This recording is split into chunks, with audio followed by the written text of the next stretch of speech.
कन्नौज के विप्र कुल में जन्म हुआ किनका? माधवदास। श्री माधवदास जी का चरित्र आता है कि आप बड़े विद्वान थे, आपका विवाह हुआ और विवाह के उपरांत आपकी पत्नी ने एक पुत्र को जन्म दिया। बालक का जन्म होते ही किसी कारण से पत्नी की मृत्यु हो गई और पत्नी की मृत्यु होने पर पूरा घर बड़ा उदास, निराश, हताश हो गया। माधवदास जी ने संस्कार आदि किए और उसके बाद ऐसी विरक्ति आई माधवदास जी को। विरक्त तो पहले से ही घर वालों ने ब्याह करा दिया था, विरक्ति तो उनके चित्त में थी, परंतु पत्नी की मृत्यु से अब और ज्यादा उनकी विरक्ति जो है वो प्रगाढ़ हो गई। उन्होंने मन में विचार कर लिया कि अब सब तज हरि भज, सब छोड़ छाड़ के ठाकुर जी को भजेंगे।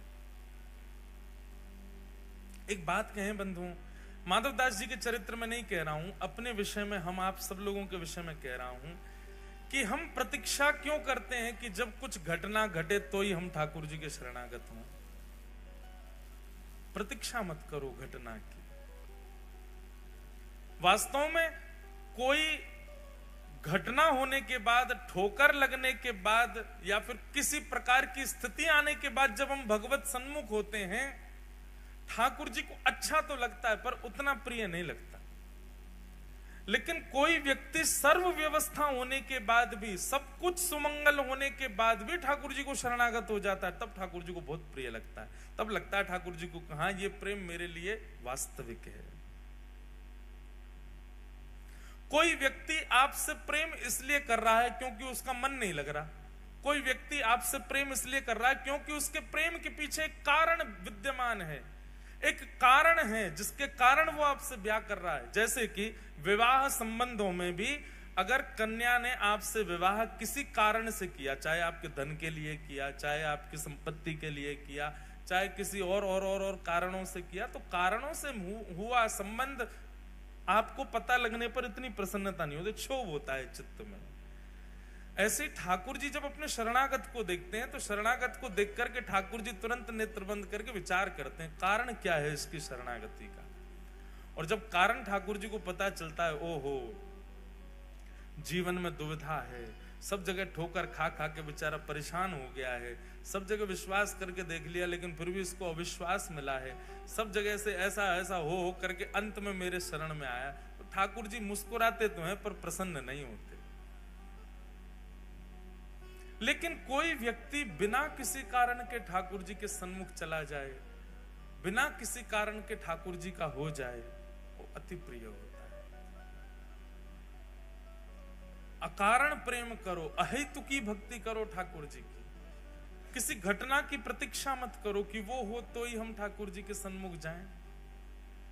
अब घट गई है, उसके बाद आ चुके तो बुरा नहीं मानो, अब उनके लिए माधवदास जी की कथा सुनो। तो माधवदास जी का जीवन कैसा, वो तो पहले से शरणागति चाहते थे पर घर वालों के कारण ब्याह किया। पुत्र का जन्म हुआ, पत्नी मर गई, सब छोड़ करके शरणागति लेना चाहते थे ठाकुर जी की, पर तभी अपने छोटे बालक को देखा और घर वाले भी कहते थे अब ये इसका पालन पोषण कौन करेगा, इसका बेचारे का क्या अपराध, इसका क्या दोष, ये कैसे रहेगा। तो माधवदास जी का एक सूक्ष्म ममत्व उसके प्रति होने लगा, उसको अपने चित्त से लगा करके रखते। सोचते तो थे क्या करूं, घर वाले कहते एक और ब्याह कर लो। बहुत पीछे पड़ने लगे घर वाले, तो माधवदास जी ने एक दिन कह दिया, आप सब लोग जो मेरे पीछे पड़े हैं कि ब्याह कर लो ब्याह कर लो, मुझे आप सब आश्वासन दे दीजिए और आश्वासन करते हुए ये बता दीजिए कि अब मेरा जिससे ब्याह होगा वो कभी नहीं पधारेगी और उससे होने वाली संतान भी कभी नहीं पधारेगी, तो मैं ब्याह करूंगा। सारे रिश्तेदार पीछे हो गए, ये कैसी बात है, ये कैसी बात है। बोले नहीं, आप कह दो कि वो नहीं मरेगी तो मैं ब्याह कर लूंगा। कोई भी इस बात पर लिखने को राजी नहीं हुआ। माधवदास जी बोले तो फिर मैं ब्याह नहीं करूंगा। रही बात इस बालक की, तो मैं इसका पोषण करूंगा।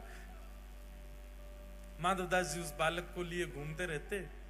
एक दिन एक बगीचा में आप बैठे थे, बालक गोद में था, मन में सोच रहे थे कि और कोई उपाय नहीं है क्या ब्याह के अलावा इस बालक के पोषण का, जिससे मैं शरणागति ग्रहण कर लूं। ये चिंतन उनका चलता ही रहता था। तभी आपने क्या देखा, सामने वृक्ष पर एक घोंसला है, उस घोंसले में से एक चिड़िया का एक अंडा छोटा सा जोर से हवा चलने पर नीचे गिरा, और जैसे ही वो नीचे गिरा माधवदास जी उसको देख रहे थे। माधवदास जी उठ करके उसको बचाना चाहते थे, पर तभी क्या देखा, नीचे सूखे पत्तों का ढेर था और वो अंडा आकर के उस पर गिरा और बच गया। कोई उसकी दुविधा नहीं हुई। थोड़ी धमक लगने पर अंडा फूट गया, उसमें से बालक बाहर आ गया। वहीं के कीड़े मकोड़े जो थे उनको चुग करके पाने लगा।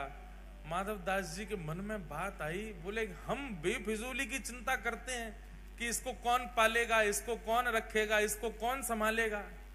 सबका रक्षक जगन्नाथ है तो वो सबको संभालता है। मैं तो दौड़ा था कि मैं अंडा पकड़ दूं, लेकिन नीचे ठाकुर जी ने पहले ही किसी के द्वारा पत्तों का ढेर रखवा रखा है, उस पर गिर करके वो बालक बच गया। और उसके बाहर आते ही उसको प्रसाद भी मिल गया, उसको अपना भोजन पेट भरने के लिए सामग्री भी मिल गई।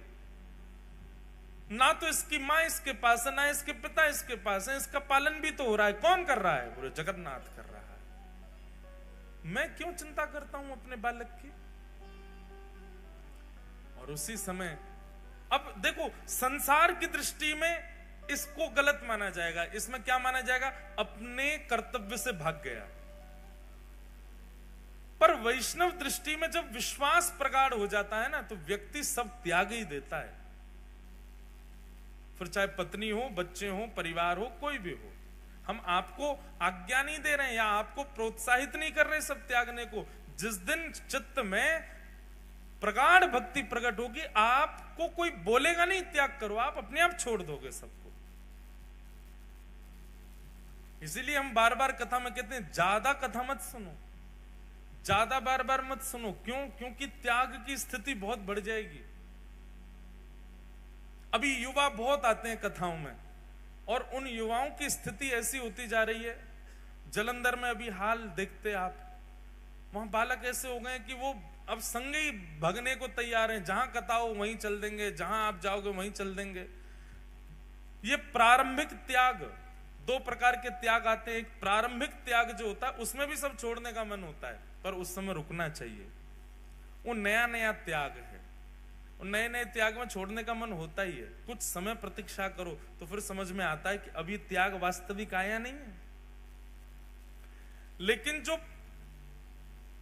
बाद का त्याग आता है, जिसमें पूर्ण शरणागति ठाकुर जी के प्रति आपको दृष्टिगोचर होने लग जाती है, वो त्याग उचित है। उसमें आपको चाहे कितना भी ज्ञान दे दिया जाए, कितना भी बता दिया जाए, आपके चित्त में एक विश्वास प्रकट हो चुका है कि नहीं, मेरे तो सर्वस्व राधा रमण हैं, मेरे तो सर्वस्व राधा वल्लभ हैं, मेरे तो सर्वस्व बांके बिहारी हैं। उस समय किसी की भी बात, किसी भी गुरु की आज्ञा, किसी भी माता पिता की आज्ञा, किसी भी परिवार के बंधन, वो सब आपको दिखेंगे नहीं, आपको केवल ठाकुर जी दिखेंगे। तब समझो कि अब ये विश्वास पूर्व शरणागति वाला वैराग्य है। उस समय आप नहीं रुकोगे, फिर आप चले ही जाओगे।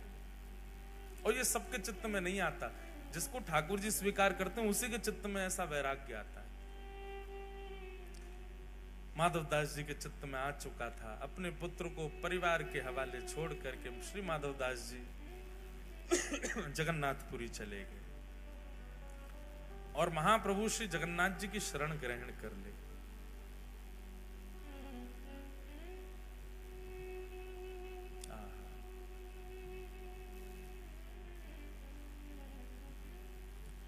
गिरधर ही गुणगान मेरे तो, गिरधर ही गुणगान,